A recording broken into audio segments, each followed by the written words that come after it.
Before we get into the welcome remarks, I just want to thank everyone so much for tuning in tonight. My name's Lauren Preuss. I work at Sustainable Westchester on our Energy Smart Homes program. And tonight we're joined by a couple of speakers. We're going to be hearing from our local Rivertowns team in Westchester. We're going to be hearing from Dean from Tarrytown Energy Action Committee, Sarah Smiley from Mothers Out Front, Jeremy Koo from Cadmus, Elena Beerley from Sustainable Westchester. So you're going to be hearing a lot of voices, but to start off the show, we have some very special welcome remarks from Congressman Mondaire Jones. So let us get right into that. And just give me a thumbs up if you can hear him. Good evening, everyone. And thank you all so much for attending this wonderful event. First, I'd like to thank the entire team at Sustainable Westchester for inviting me to say a few words here tonight. I'm so grateful for the opportunity to connect with this incredible organization and to commend the work that you do each and every day to make Westchester a better and more sustainable place to live. Tackling the climate crisis is among the biggest and most important challenges our generation will confront. And taking bold climate action has been one of my biggest priorities in Congress. The stakes of this crisis could not be higher. The fires, floods, and extreme weather events that we've experienced in New York State and across our country in the last year alone have shown us clearly that the crisis is already underway. We've also seen how Black and Brown communities and low-income communities are disproportionately impacted by climate disasters. We must act now to address this ongoing crisis and bolster protections for our most at-risk communities. As your representative, I've been pushing hard for our federal government to make massive investments in clean energy infrastructure. I'm a proud co-sponsor of the Green New Deal, which sets forth a vision for what our economy can look like if we actually begin putting people over profits and prioritizing the health of our citizens and our planet. I also help push for more comprehensive climate provisions in Build Back Better, which I am so proud to say passed the House last year. In recent months, as the conflict in Ukraine persists, it has become clear how important it is for this country to become energy independent. But realizing the goal of energy independence and widespread sustainable infrastructure will only be possible with the help of folks like you. In New York State, buildings are the largest source of greenhouse gas emissions, accounting for about 1/3 of the state's total emissions. Clearly, we can't achieve New York's climate goals without investing in new energy efficient ways to power our buildings. In fact, to reach our goals, we need to improve and decarbonize up to 2 million buildings statewide by 2030. Sustainable Westchester and other organizations run outreach programs to offer a streamlined path to improved energy performance for property owners. Replacing on-site combustion of fossil fuels will remove pollutants and minimize safety hazards. When we improve our buildings, we are increasing property values, making healthier spaces, and investing in a more sustainable future. Some of the most important work is done on the local level. That's why this Congress, I'm proud to have secured much needed community project funding to replace the boiler in Portchester's Village Hall with a geothermal heating and cooling system. I also delivered funding to the Peak Scale Housing Authority to revitalize 96 units in the Dunbar Heights apartments with energy efficient appliances. I'm also a proud sponsor of the Energy Efficient Public Buildings Act, which would incentivize state and local officials to make energy improvements in public buildings, as well as the Green New Deal for public housing, which outlines a plan to retrofit, rehabilitate, and decarbonize the nation's housing stock. I'm working to invest in communities with good-paying union jobs, overhaul our energy infrastructure, and create healthy communities across the country before it's too late. I'm so grateful to Sustainable Westchester for giving this community the resources to make environmentally conscious changes in their own lives, and for always pushing our community to invest in education. It's an honor to be your partner in Congress. Thank you so much. Okay, so special.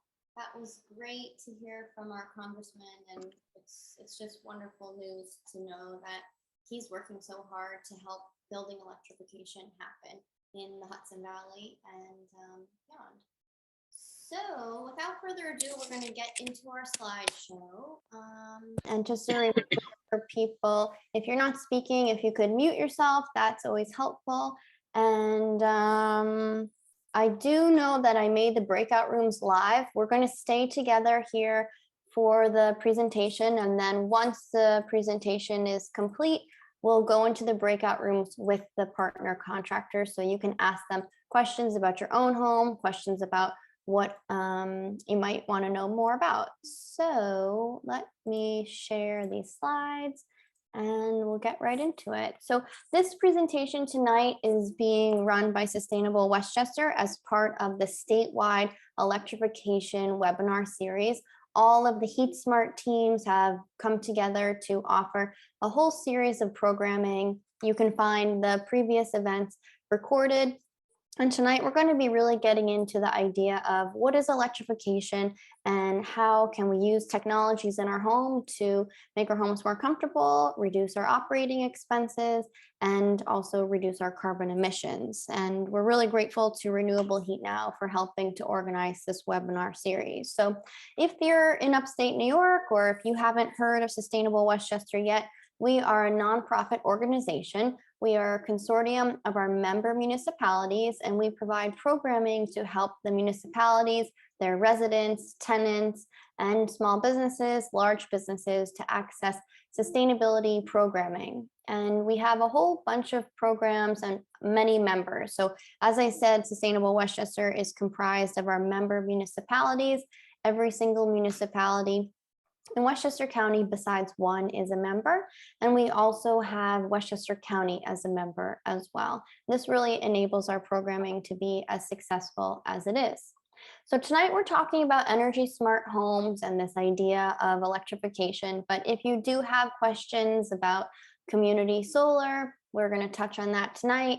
We're going to explain a little bit about Westchester Power, but if you have questions about sustainable landscaping, electric vehicles, or recycling correctly, we can help you with that. And this has been this is a special event because it's the culmination of a lot of work that the Energy Smart Homes River Towns campaign has been doing for the last 9 months. So just a big shout out to all the Rivertown volunteers that have been working so hard. And also I know many people might be on the call tonight if they're participating in their municipality's Clean Energy Communities campaign. A lot of the municipalities across the state are competing against each other to see who can get more energy efficiency and heat pump upgrades done so that they can earn grants for the municipality and points for the municipality. So we've got a couple groups on the call tonight. Ardsley, North Salem, Greenberg, Pound Ridge, they are all participating in clean energy communities. But however you've landed here tonight, we're glad you're here. And also I should mention, if you're not in Westchester County, you might be wondering, oh no, am I in the wrong place? No, you're definitely in the right spot because this statewide clean heating and cooling program is here to help you. Your utility is issuing rebates and incentives to make this affordable, and you can tap into that across New York State. So I think that covers everything there. We are now going to be getting into a little bit of the climate crisis. Thanks, Lauren. So the Climate Leadership and Community Protection Act, or CLCPA, requires reductions of total statewide greenhouse gas emissions below 1990 levels to be 40% in 2030 and 85% in 2050, even more aggressive than the already ambitious Reforming the Energy Vision with the aspirational goal of net zero emissions by 2050. The aggressiveness of this act reflects the urgency of the climate crisis. This is no longer a future issue, and it has not been so for years. The consequences of climate change, including rising sea levels, the increased number and intensity of natural disasters, and rising average temperatures have already severely impacted places and communities around the world. Westchester County was graded F for air quality by the American Lung Association, which references the serious consequences of air quality and health issues affiliated specifically with global warming. These issues will only get worse, and we hold the responsibility to combat it. With fossil fuel emissions being a primary driver of climate change and the largest source of these carbon emissions coming from our buildings, cutting emissions out of our lives represents a critical part of the work we must do to ensure a safe and healthy world, particularly for my generation and the generations that follow. This is where the emphasis on electrification comes in. Electricity from renewable sources is the alternative to fossil fuels that we must pursue to preserve our air quality and overall health and quality of life. And you all can make the shift in your own homes and general lives. Perfect. So I just want to give a shout out. You just heard a presentation from Elena Beerley. She's been my Sustainable Westchester intern the past few months. She just graduated from Oberlin a few months ago, and she's doing great. So thanks for that, Elena, that was wonderful. And now we're going to shift over and hear from Sarah Smiley at Mothers Out Front. Hi, thanks, Lauren. So we just heard that buildings account for a majority of our greenhouse gas emissions in New York State. And so I'm going to focus for a moment on one of the fuels that many of us use to heat our homes currently, which is gas. And so once policymakers and general public started realizing that we needed to shift off coal and oil because of the large amounts of emissions and pollution that was hurting our climate and our air, the fossil fuel industry started to promote gas as being natural and a sort of a clean alternative to other fossil fuels. And it was promoted for a number of years as a bridge fuel to get us to renewable energy. What we now realize, though, is that using gas and expanding gas infrastructure has actually been accelerating the climate crisis.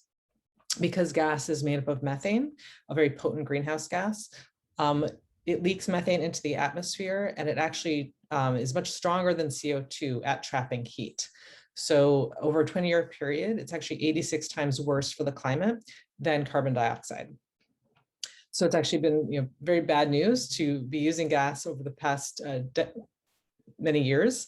And this leaking of methane happens everywhere along the line of the distribution chain. So it starts at the source where it's extracted from the ground through a process called fracking, through the pipelines where it's distributed, there are leaks along the way, and up until the buildings where it comes in to heat our homes or we use it for cooking. And there are even leaks of methane inside the buildings as well. So even though they're not large enough leaks to cause explosions most of the time, they are leaking methane, which cumulatively has a significant climate impact. And so even though New York State, as you may know, banned fracking several years ago, we still depend on fracking in other states for this gas that we're using in our buildings. And this has had serious impacts, not just on the climate, as I've just described, but also on health impacts. So people who live near fracking wells experience their groundwater is often polluted from the process of fracking. They experience increased rates of asthma and birth defects, and there's also pollution that can cause cancer. And we'll be talking about how we use gas stoves in our home a little bit later. But these health impacts also impact us here if we're using gas stoves, because it does release toxins into our homes as well. So the choices we make here in New York have a large impact on the climate, and it's also having a direct impact on families in other states. And we can go to the next slide now. So this is another depiction of where the sources of our emissions are coming from.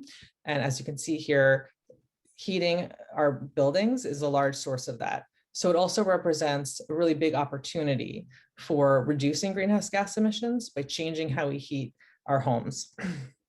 It also represents an opportunity to save money on energy, as well as to make more resilient and comfortable homes as well. And as Elena mentioned, the key to phasing out these fossil fuels is to switch to electrification of these systems. Excuse me. Sarah's doing great. She's calling in tonight, even though she's under the weather. What a champ. Sorry. Next slide, please. So many people are aware that we need to switch to renewable energy to reduce our use of fossil fuels and reduce our greenhouse gas emissions. But renewable energy is what supplies electricity to the grid. So even if you have solar panels on your own roof, that's wonderful. But if you're still heating your home with fossil fuels by burning them in a boiler or a furnace, the solar doesn't actually reduce that impact, right? You're still producing those emissions from heating your home. So what electrification means in this case is that we know we need to continue adding renewable energy to the grid to make it greener, but at the same time, we need to make our homes renewable ready, which means transitioning our systems for HVAC, heating and cooling, to electric-based systems so they can benefit from that renewable energy on the grid, as well as, transitioning our transportation, our cars from gasoline-powered to electric. So even though it's going to take time to transition our grid to 100% renewable, there is still an immediate benefit of making that transition to electric. Because these systems, for example, for the HVAC, which we'll be talking about in more detail, we're talking about high efficiency heat pumps, ground source and air source heat pumps, or heat pump hot water heaters. They're much more efficient than the fossil fuel equivalents. So even with the current mix of energy on the grid, we'll see a significant reduction in greenhouse gas emissions because of that increased efficiency. And so what this graph here is showing is that our emissions will go down right away. And as we make the grid greener, those emissions will continue to go further down.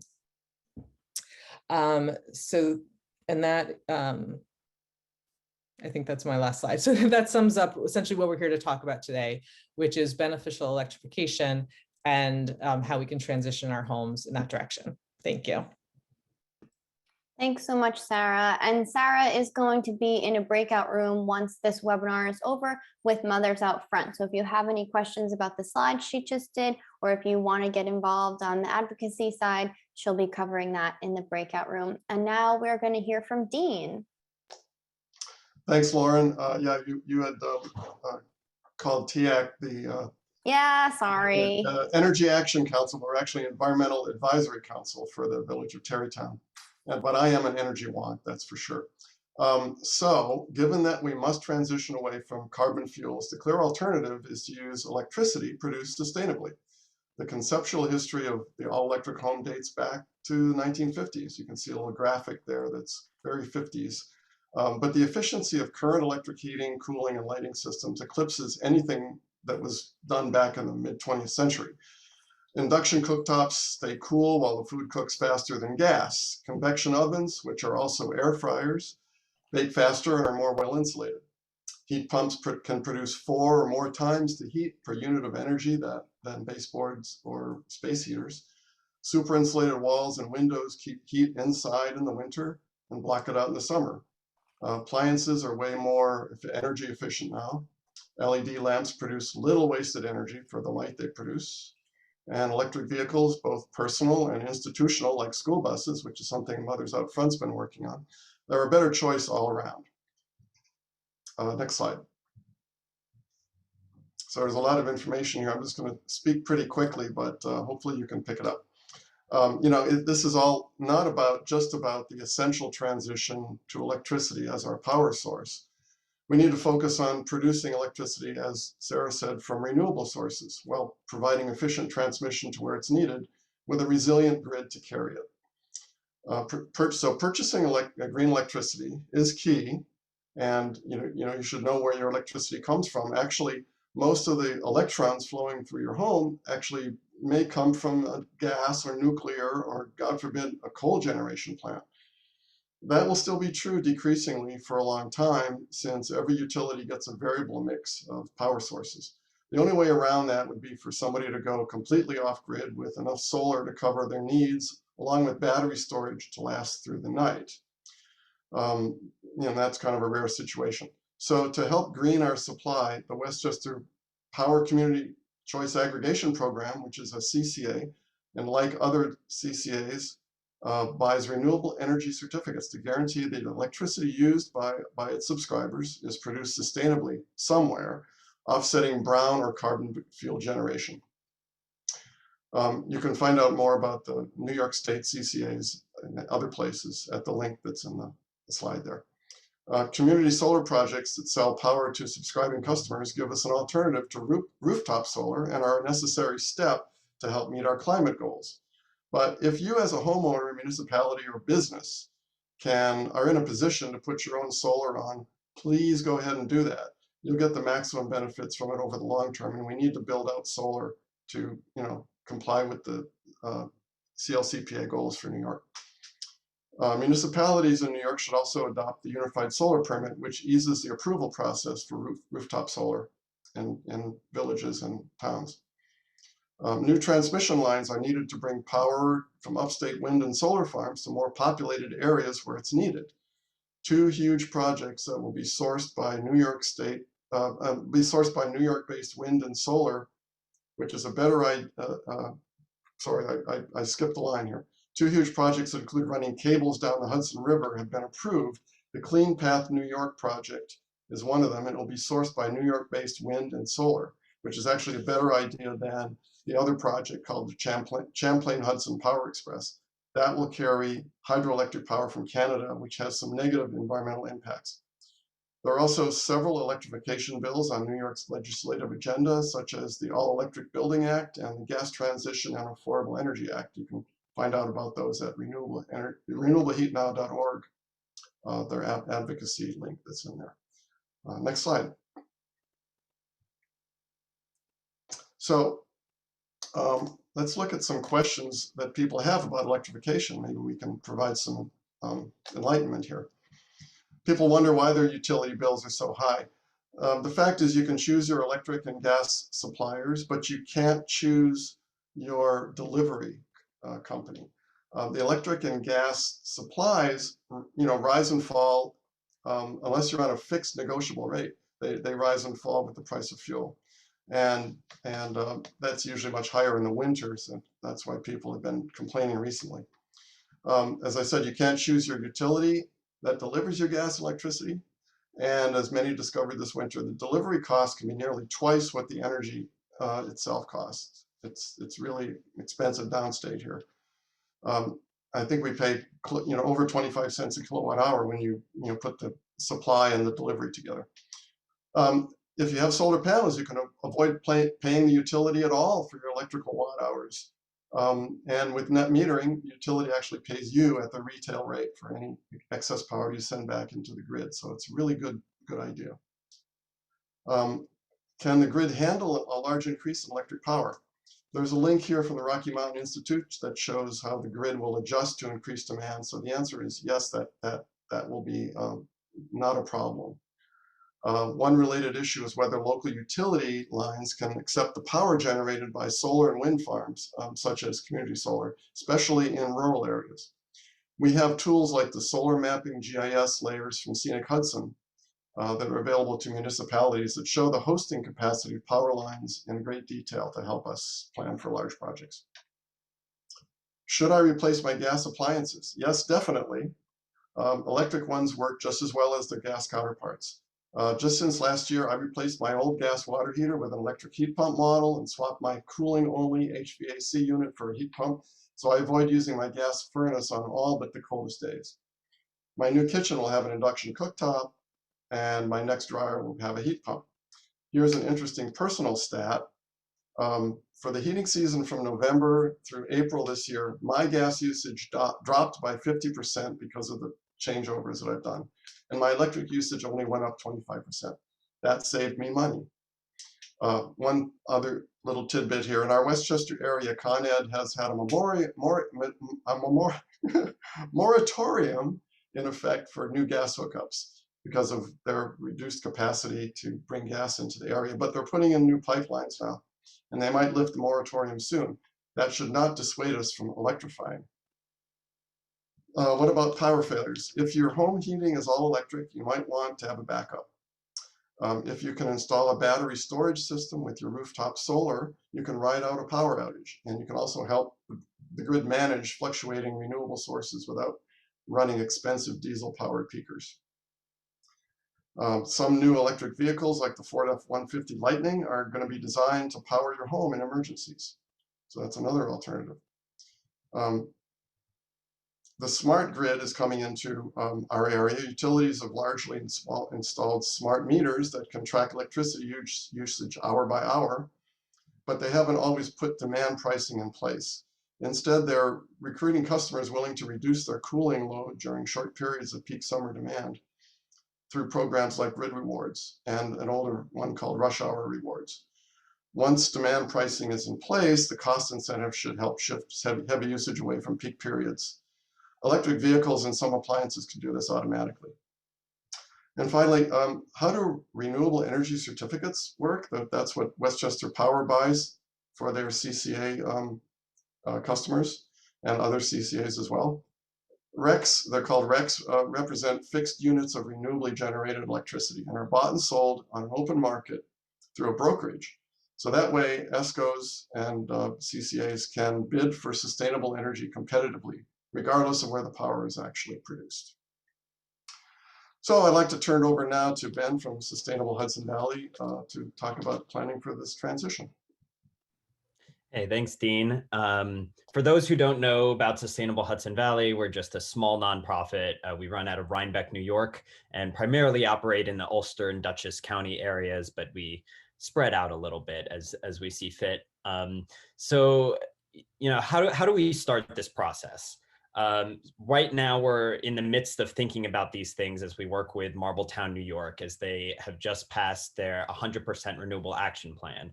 So this is a kind of a letter of an intent to create a 100% renewable community, and that includes residents, businesses, and municipal facilities as well. So SHV, or Sustainable Hudson Valley, is helping out with the planning and coordination of this effort. And when we're talking to homeowners, we try to stress that having a plan can really be one of the most useful tools to really make sure that you're prepared for this energy transition.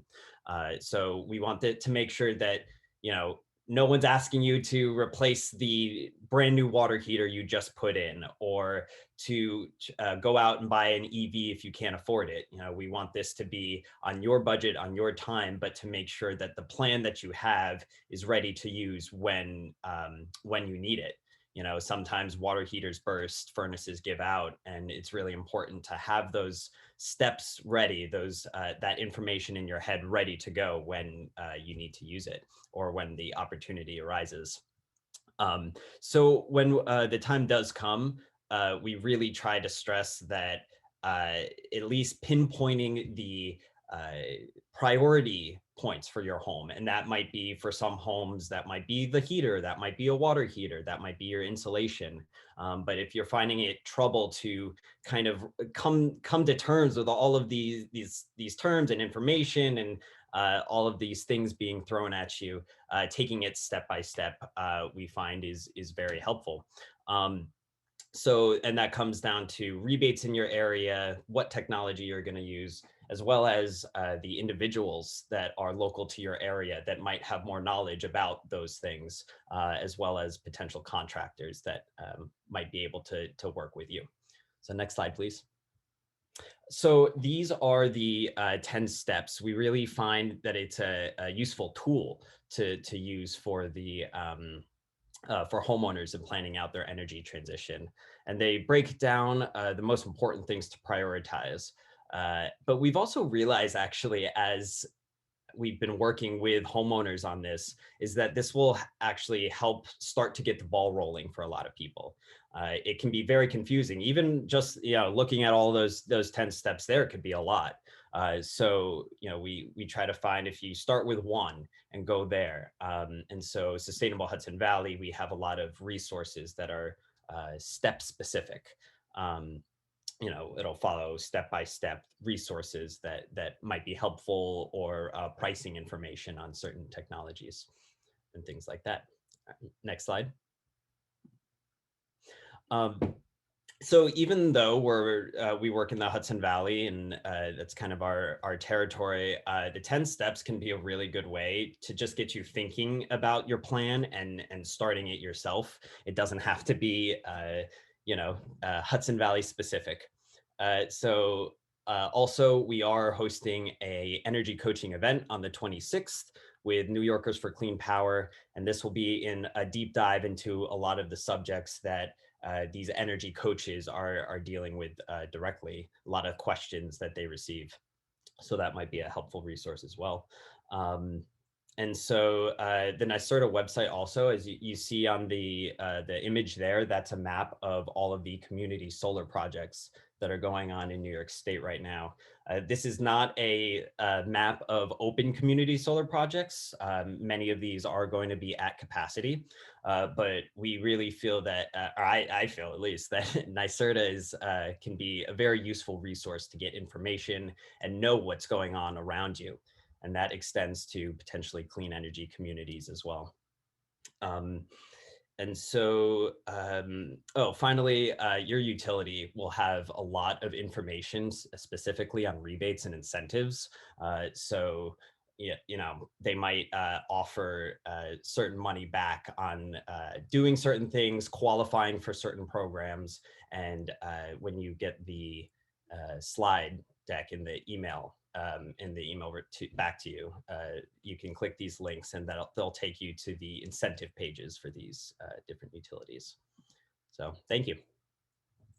Great, thank you, Ben. Okay, so now we're really going to dig in to each of these technologies that we're recommending as the 10 cost-effective steps to switching to renewables. And the first one that we're going to talk about is the induction stove. So I know there's a lot of questions out there about what needs to be done in a kitchen to make the upgrade to the induction stove, and how does it actually cook my food. So we have a little video that we're going to show so people can see it live, a live cooking demonstration. Can everyone see my screen? Yep. Okay, great.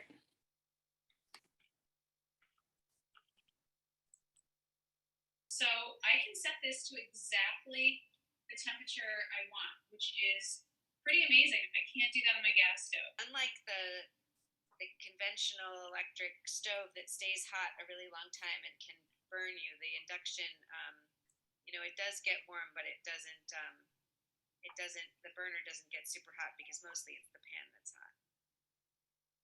This is a great option for a lot of people who either don't have the electrical service for a full induction or aren't just ready to swap out their gas yet. Like for me and for Sasha, it's not just a simple swap, but involves a kitchen remodel that I'm not quite ready to do. So I just have that portable plugged in on the counter, and I mostly use that. I occasionally use the gas stove, but mostly I'm using the portable cooktop like Sasha's demonstrating here. So I just pulled everything off. It's pretty much done. I turned this off, and you can sort of see that it's, the handle is actually not even hot. This is pretty much immediately, it's still bubbling a little bit, but it immediately starts to cool.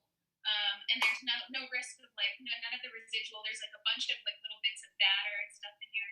None of that's going to burn because now there's no more heat source whatsoever. This is pretty much it. Nothing really even spattered out of it because it was such a controlled heat. But just any random towel. You can also do the glass cleaner for a bigger mess and a more deep cleaning, but there was hardly anything there, so we're good to go. Fabulous, and big thanks to our fish chef there, and also to Lisa for helping give the narration.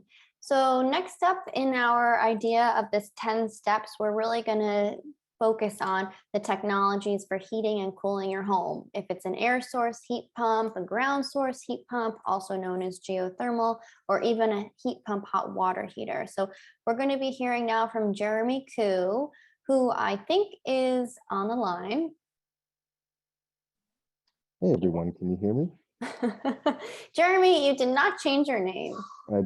Sorry, I like had to swap devices. I think I told That's you so I'm away from, had to change computers. I'm away from my desk. all good. So am I sharing your slides or are you? I prefer if you could. Okay, be a here little we easier. go. We're gonna start like this.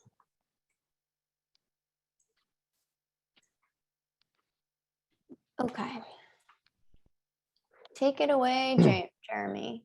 Great. So, hi everyone. My name is Jeremy Koo. I'm an associate at Cadmus. We're a consulting firm that works towards social good, and I work specifically on the electrification and distributed energy resources team.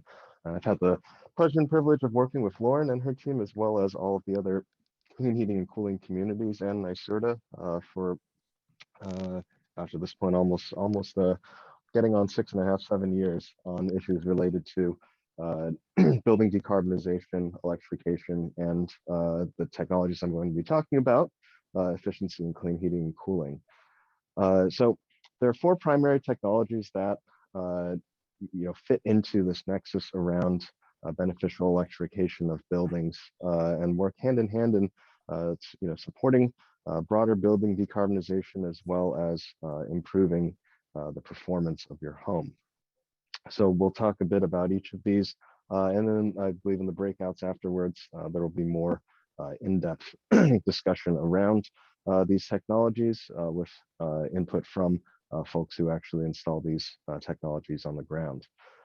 So we'll talk about home energy efficiency measures, and we'll talk that specifically impact the way your building uses and loses heat, as well as heat pumps for space heating, cooling, and hot water. Next slide. So starting with home energy efficiency, insulation, particularly in the old homes around New York, is a great way to start with both in isolation, but as well as in conjunction with improving the performance of heating and cooling systems that have been electrified. Hop to the next slide. So home energy efficiency, as we're referring to here, typically involves a few different measures. Just click one more time, Lauren. Oh, whoops, I guess the text disappeared. So home energy efficiency often includes for purposes of reducing the heating and cooling needs of your building. It can often include adding insulation, for example, in that first top left photo, adding insulation to your basement. Unconditioned basements can be a place through which a lot of heat is lost.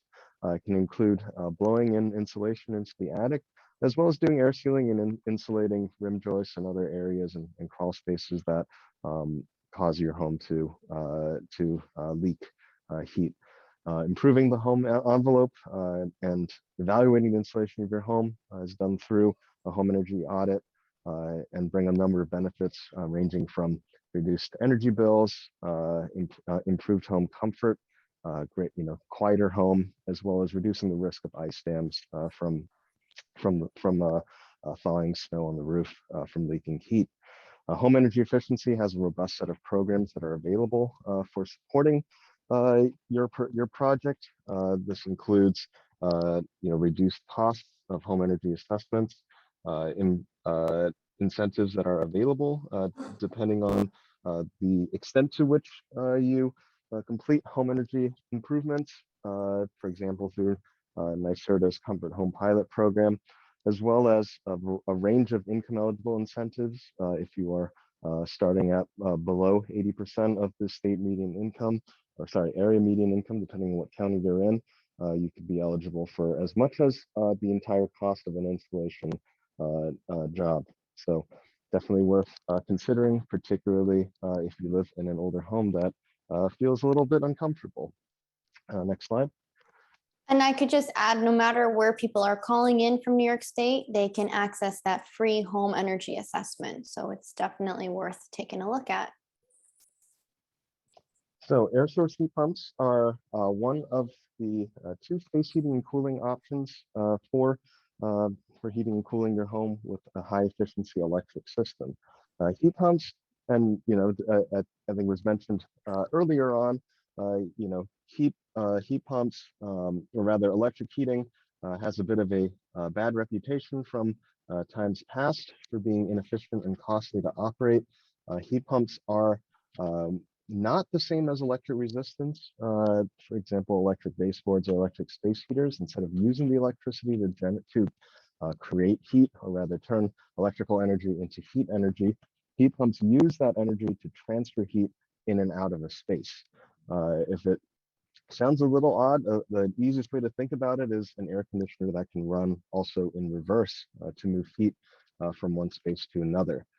Heat pumps are extremely efficient, and though they do, in some cases, have a slow down in terms of their performance and their efficiency at lower temperatures as the efficiency of the heat transfer drops. Heat pump, heat pumps I think historically have had a poor reputation as well because they were not well suited to the climate in the Northeast. However, in the past decade, new higher efficiency cold climate air source heat pumps have been brought into the market and can continue providing heat to temperatures of -13 Fahrenheit and below, as well as maintaining high efficiency performance, in temperatures in the single digits.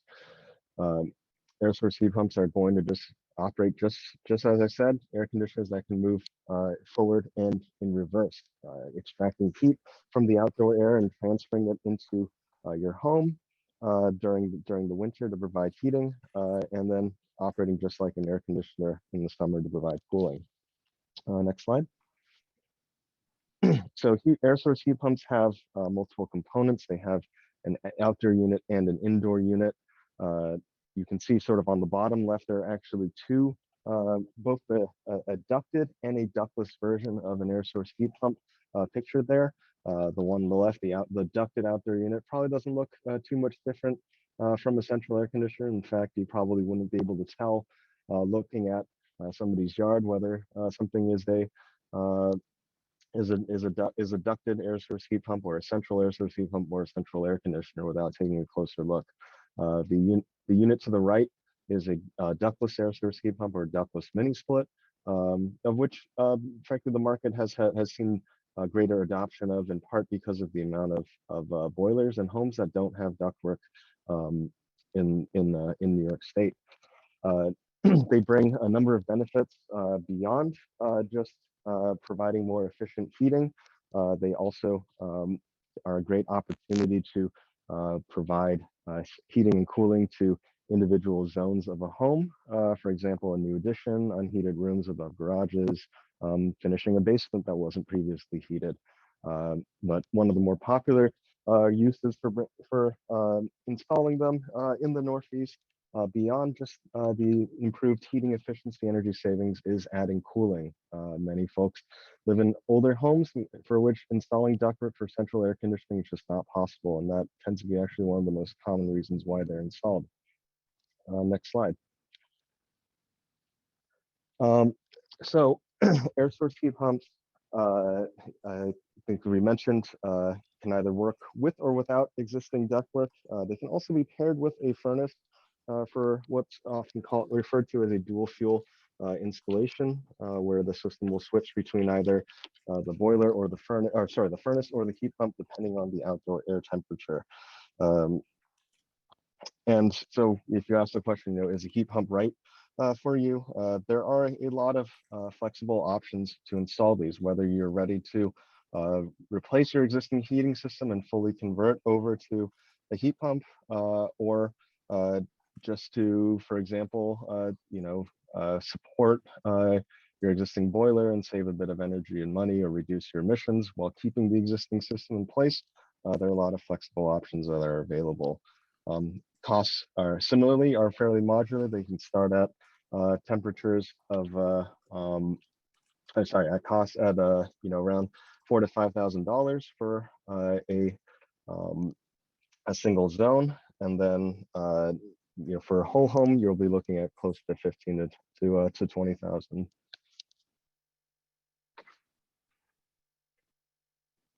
And then there are ground source heat pumps. Ground source heat pumps or geothermal heat pumps are transfer heat from the ground into the building as opposed to the outdoor air. The ground, unlike the outdoor air, is a much more constant temperature and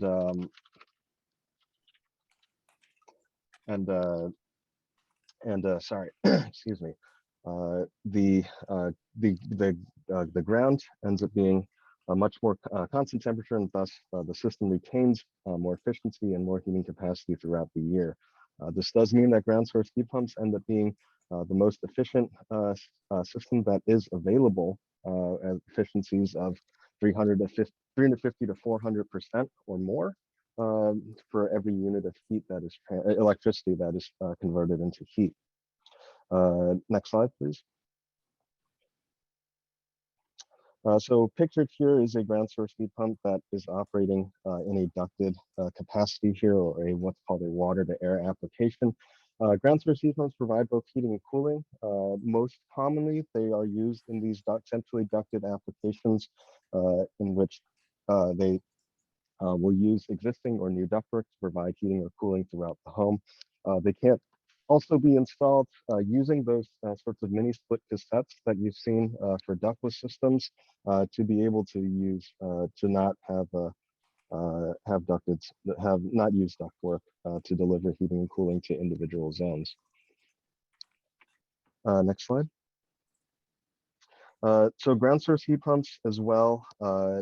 They, in addition to providing space heating and cooling, they can also provide hot water heating, both either with a standalone system that uses the same ground loop, or they can use what's called a superheater to use the heat that is extracted from the home through the cooling process to provide heating preheating into a hot water tank. What you can see here is, obviously the ground aspect of a geothermal heat pump or ground source heat pump. Most systems that are installed in and around New York are what are called vertical systems that use a drill rig to drill up to 500 feet or more in some cases underground. In some cases, you can use groundwater, or you can use what's called a horizontal system, in which you drill more to 6 or so feet of depth and use a wider yard.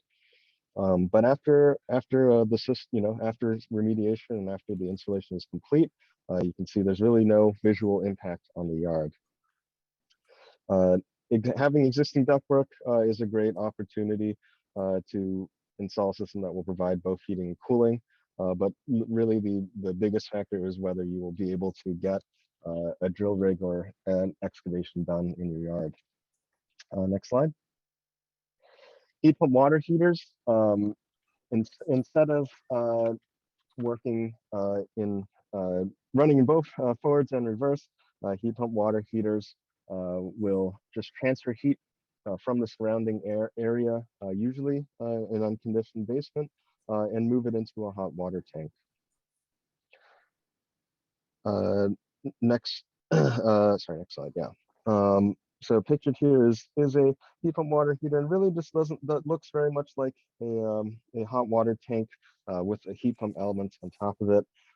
They're a very efficient hot water heater that can be 2 to 4 times more efficient than electric or fossil fuel water heating.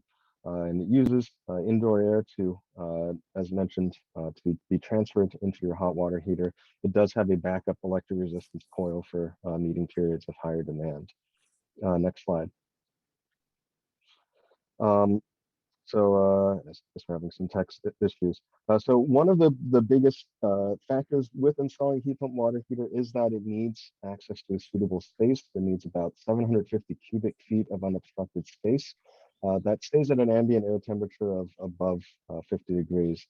In most cases, about 75 to 80% of systems in the Northeast have been installed in unconditioned basements, but certainly there can be places where the basement might get a little bit too cold, and the system may rely more on backup electric resistance to provide the hot water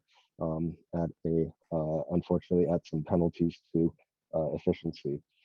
Cost for heat pump water heaters are slightly higher, but pretty comparable to gas water heaters. Very standardized in 50, 65-ish, and 80-gallon sizes. Next slide. So one of the, I think, important things that I think is on the mind for everyone in thinking about price tags, about costs, about hearing the, the term energy savings is, how much will I actually save? And it's worth noting that, right now, electricity, I think it's no surprise to a lot of folks, particularly here, in thinking about, these are the electricity costs for the Con Ed territory. They certainly are significantly lower upstate, but I wanted to give you sort of a sense of, this is, about as high as electricity costs get in New York State. And in most cases, you can see that, air source heat pumps will be, on par with or cheaper than oil to use and more expensive than gas to heat with. But you've heard a lot of discussion so far about using solar and using the lower cost electricity from solar to support the electricity used by the heat pump is a great way to further reduce the cost of the system. And another way to really think about it, looks like my labels didn't go through, is in looking at 4-year averages, it doesn't necessarily tell the whole picture. I think you all have felt in one way or another the rapidly changing oil prices, and you can see, just looking at the volatility from year to year, there's a lot more stability with electricity usage or electricity costs in the state. But click one more time, Lauren. Oh. Okay, some weirdness, but you can see even as over the last since 2019, electricity costs have gone up by about 12%, oil by about 30%, gas by 25%. If you had installed, with this comparison, if you'd installed solar in 2019, those costs would have been quite stable. And solar can be a great way to both reduce the cost of and mitigate the fluctuations in energy costs.